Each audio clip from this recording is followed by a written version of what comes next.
অসহায় এই পরিবারটিতে রমজান মাসেও চুলা জ্বলে না বেশিরভাগ দিনই। আসছে ঈদকে ঘিরেও এই পরিবারটির মধ্যে নেই কোনো ঈদ আনন্দ, যেখানে তাদের দুবেলা দুমুঠো খাবারের কোনো নিশ্চয়তা নেই, থাকতে হয় অর্ধাহারে অনাহারে। সেখানে ঈদের নতুন জামা পরা যেন আকাশ কুসুম চিন্তার মতোই তাদের কাছে।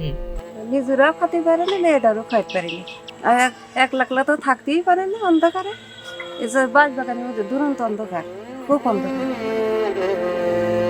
দারিদ্রতার কষাঘাতে বেড়ে ওঠা ছোট্ট মিম খাতুনও জানে, বাবার কাছে ভালো খাবার বা দামি পোশাক চাইলেও পূরণ হবে না সেই আবদার, কারণ স্বাদ থাকলেও সাধ্য নেই তার দরিদ্র বাবার। আমার এই বাগানের মধ্যে ভয় করে খুব। আমি থাকি, আব্বু বাজারে থাকে, যখন আসে বাড়ি বাড়ি বেড়ায় মানছি, কাকিগের বাড়ি বাড়ি যায়, যে আব্বু আসলে ডেকে বেড়ায়, সেখন আব্বুর সাথে এসে ঘরে এসে মুড়ি মুড়ি খেয়ে আবার ঘুমাই পড়ি। আমি 2 মিনিটও খাইতে পারি না। আমারা কাজ নাজ করে, আব্বু বোঝে না, আম্মু বোঝে না। ঝিনাইদহ সদর উপজেলার জারগ্রাম দক্ষিণ পাড়ায় কবরস্থানের ধারে খুপড়ি ঘরে কোনো রকমে জীবন কাটছে তোতা মিয়া ও তার পরিবারের। জরাজীর্ণ ঘরটিতে আছে শুধু ভাঙা একটি চৌকি আর ছড়ানো ছিটানো কিছু থালা বাসন আর কাপড় চোপড়।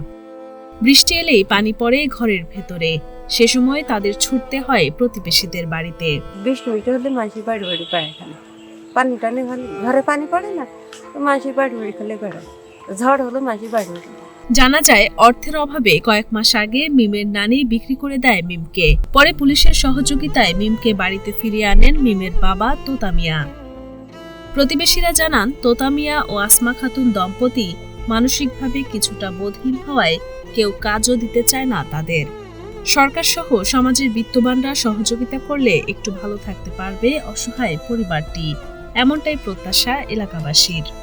এবং সে কর্ম করতে পারে না, ওই রাস্তায় রাস্তায় ওই বাজার ঘাটে দোকান পাশারিতে কেউ 5টা টাকা দিল, হয়তো সেখানে কি বালতি পানি টেনে দিল, কেউ 10টা টাকা দিল, কেউ একটু পানি টেনে দিল, কেউ একটু খাবার দিল।